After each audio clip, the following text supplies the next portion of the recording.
case scenario is that we'll be able to leave here in 2 hours. They drove to the family wedding instead of flying. Dad's going to put pedal to the metal and we're going to go. Then, mega outrage. If you booed folks being sworn in to protect us, you're a horrible human being. And new information on missing Melody, the 9-year-old's mom, barefoot, taken into custody. What a private eye hired by the family is saying today. Then, crime wave shocker, knuckleheads, destroying electric car charging stations. He could have been electrocuted. And baseball gambling scandal. Did these pitchers deliberately throw their pitches in the dirt? Just a little bit outside. Could the big league pitchers end up behind bars? Plus, hey ma, hey pa, look what I've got. Yeah, what? The fearless teen and the possum playing possum. Your daughter's bringing a possum in your house? Now, Inside Edition with Eva Pilgrim. Hello, and thanks for joining us. Back in business, news overnight that the government shutdown looks to be coming to an end, a relief to many. But what about all the travel chaos? How long will it take to get back to normal? That's what millions of Americans are asking with Thanksgiving just weeks away. Ann Mercogliano has our report. Travel chaos across America. It's going to take us at least 90 minutes to take off. Our best case scenario is that we'll be able to leave here in 2 hours. One family ditched their flight plans and drove 1,600 miles from Nashville to Philadelphia and back to attend a family wedding. The FAA was going to start decreasing the flights in the major markets. So we just hit the family group chat and said, all right, contingency plan. What's the plan? Dad's going to put pedal to the metal and we're going to go. And they did, making it to Philadelphia in time for the big day. 100% worth it. It was an absolute fun. It's a great time. Sunday was the worst travel day of the 41-day shutdown with 3,000 cancellations and 10,000 flights delayed. The View's Anna Navarro was stranded for hours in Miami as she tried to find a flight to New York. Maybe I'll be on The View tomorrow. Maybe I won't. She made it in time to appear on The View. I'm one of those people who got caught in airport hell yesterday, but I don't even feel like I have a right to complain because I was going through TSA and there are people there who haven't gotten paychecks. Now there are fears the chaos will spill over into Thanksgiving. President Trump is ordering air traffic controllers back to work. All air traffic controllers must get back to work now. Anyone who doesn't will be substantially docked, Trump announced. Secretary of Transportation Sean Duffy warns that even if the shutdown ends quickly, it will take time for airlines to get back to normal. You talked about Thanksgiving. Do you have any sort of numerical idea of how many Americans will not be able to be with their families for the holiday because of this? I think the number is going to be substantial. This is going to live on in air travel well beyond the time frame that this government opens back up. With so much continued uncertainty about flying, Americans are looking for travel alternatives like trains, buses, and car rentals. Hertz says it's seeing a 20% spike in one-way car rentals over the holiday weekend. Travel expert Pauline Fromer has this advice for people hoping to go home for Thanksgiving. There may be no Thanksgiving for many people because getting home could be too much of a hassle this year. What do you recommend? I recommend getting 2 tickets, believe it or not, 2 round trips. One that hopefully you'll use, one that hopefully you'll be able to cancel. As the deal to end the shutdown was coming together, President Trump was getting a mixed reaction as he became the first sitting president since Jimmy Carter to attend a regular season NFL game. And the fact he was booed while swearing in new military recruits for Veterans Day has MAGA world up in arms. MAGA world is outraged at the football fans who booed President Trump. It happened during halftime at the Washington Commanders Detroit Lions game Sunday. The president was there to swear in new military recruits in honor of Veterans Day, but he was drowned out by hecklers.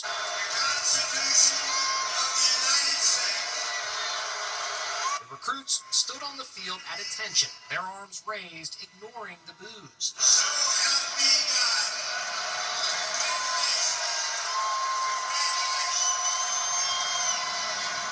Today, those fans who booed are coming under fire.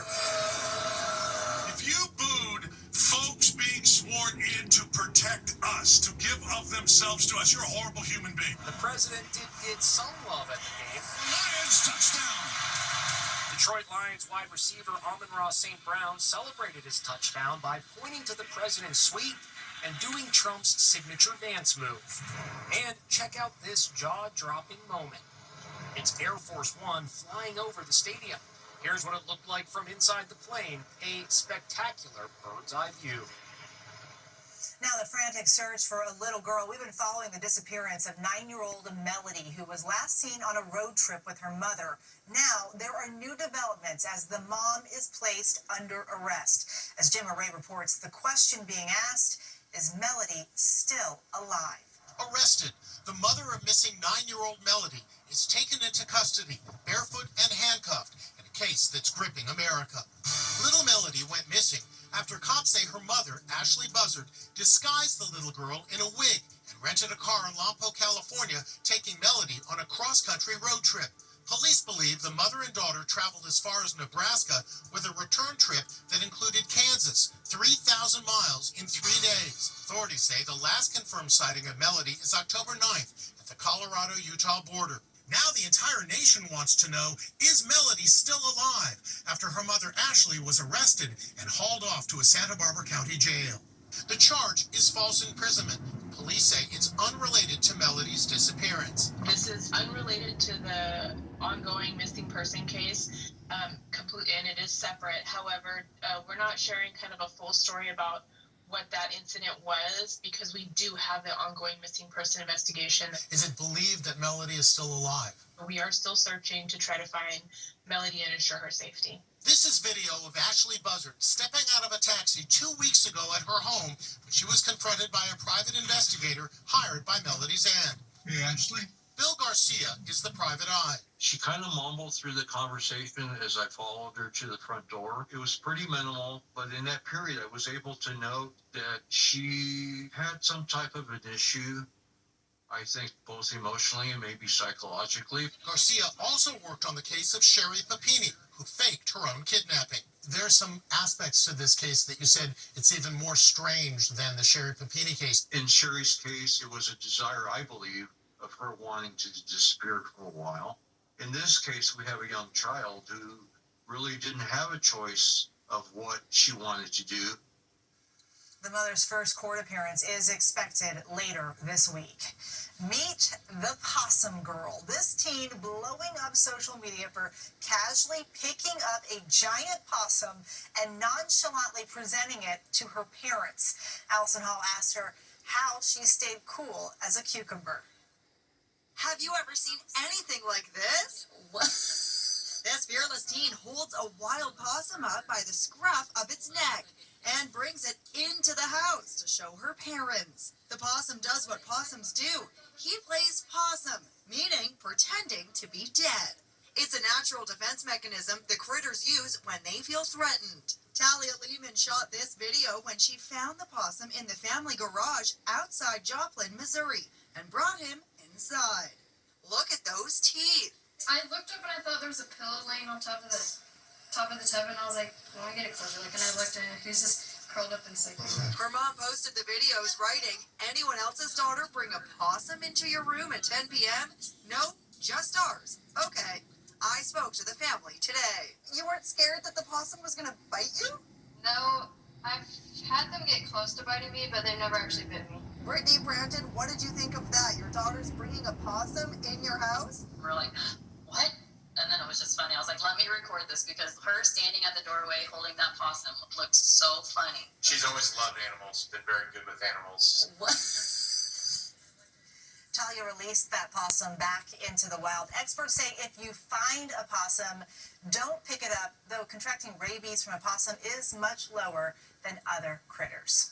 Another gambling scandal rocks professional sports. This time, it's Major League Baseball. 2 pitchers are accused of deliberately throwing balls into the dirt to influence betting. Stephen Fabian has the details. It's just a little bit outside. outside. A pitch in the dirt happens all the time, but this wild pitch and other similar ones are now evidence in a criminal case that could land 2 major league pitchers in prison if convicted. The 2 pitchers from the Cleveland Guardians are accused of intentionally throwing balls into the dirt in return for a cash payout. Gamblers now have the option of betting on very specific aspects of a game, and they can do it all from their phone. Long gone are the days when the focus of betting was purely on who won and who lost. Today, you can place a wager on a single pitch. The scandal is a black eye for Major League Baseball and comes on the heels of the gambling scandal that hit the NBA 2 weeks ago. This is very significant news in the world of sports and whether you can trust the game that you're watching. Luis Ortiz appeared in court today in Boston, charged with conspiracy to influence sporting contests and wire fraud. In this game, he's accused of throwing the first pitch into the dirt. Just a little bit outside. Pitcher Emmanuel Clase, considered one of the best relief pitchers in the game, allegedly did the same thing. Prosecutors say, like his teammate, it was always the first pitch, either into the dirt or way outside. In a statement, federal prosecutors said the players betrayed America's pastime. Integrity, honesty, and fair play are part of the DNA of professional sports. Do you think this is leaving people with a bad taste in their mouth when it comes to baseball and its players? If fans cease to believe that every player on the field is doing their best to win on every play, well, then fans might have less of a desire to watch. Just a little bit outside. Now, both pitchers have denied any wrongdoing. Now, the barista backlash. Last time we told you how people are lining up to get the limited edition glass bear cups at Starbucks. If you went searching for one this weekend, you probably went home empty-handed. Frustrated shoppers are accusing the baristas of buying up the bears before they even open. And now the baristas are hitting back. Starbucks employees are being accused of buying up the sought-after Barista cold cups, leaving none for the customers who have stood in line for hours. The employees actually came in around 3:45 a.m. and they were taking stuff off the shelves themselves before their shift even started. Needless to say, people were going off. So I roll up to Starbucks before they even open. Then out of nowhere, the barista inside starts taking them down before the doors even open. 5 minutes before the doors open, one of the workers opened the door and said, "I'm just letting you guys know, like, I'm going to be buying the bear cup." So I was mad. They clearly broke a rule. You were not allowed to do that. Some baristas are defiantly showing off the cups. It's a good day to be a barista, says this Starbucks employee. Stop getting mad at baristas. We don't get free drinks. We don't get free food. It's Starbucks' fault. They sent every Starbucks like 4 cups and expected that to be enough? People are going insane over these cups. So thank you. I have mine. Stop being mad about it. So if you're frustrated about not finding a barista cold cup, here's an idea. Just empty out your bear bottle filled with honey. Put in your favorite iced coffee, and voila! You didn't have to wait in line. So good, just like the Barista cup. The Starbucks tells us baristas are allowed to buy the bear cups as long as they don't prevent them from being put on the shelves. They also say they won't be shipping out any more bear cups. One of the worst openings for a movie ever. Hollywood it girl Sydney Sweeney disappointed today that the film in which she stars as a real-life boxer tanked at the box office, but the actress remains defiant. Sydney Sweeney bombs at the box office. Her new movie, Christie, had one of the all-time worst box office debuts, making just $1.3 million its opening weekend. Today, Sydney addressed the disappointing turnout. We don't always make art for numbers. We make it for impact. Christie has been the most impactful project of my life. I'm so deeply proud of this movie. We'll be back with much more Inside Edition after this. Next, crime wave shocker knuckleheads destroying electric car charging stations. He could have been electrocuted. And there go the dolphins. It's a stampede! Inside Edition with Eva Pilgrim. We'll be right back. It's a crime crime wave happening at electric vehicle charging stations, but it's not the actual cars thieves are after. As Jim Murray reports, they're so determined they're using hacksaws to get the goods. These thieves mean business. They're hitting up electric vehicle charging stations. Watch as this knucklehead uses a hacksaw to cut the cable off one charger.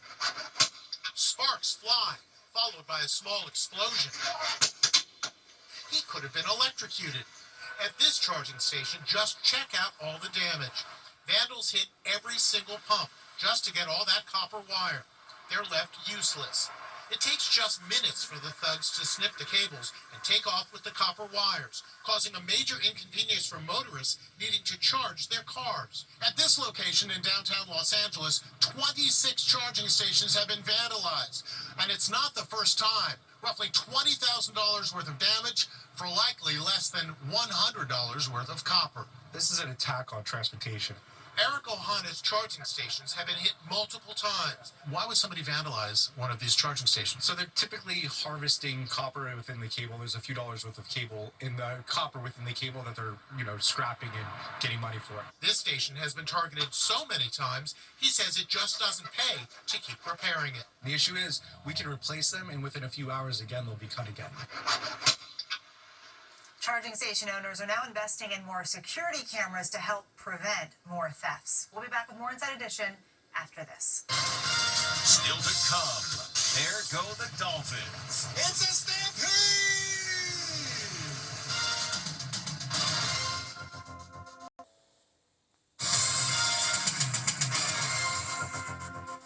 Now, an amazing sight out at sea.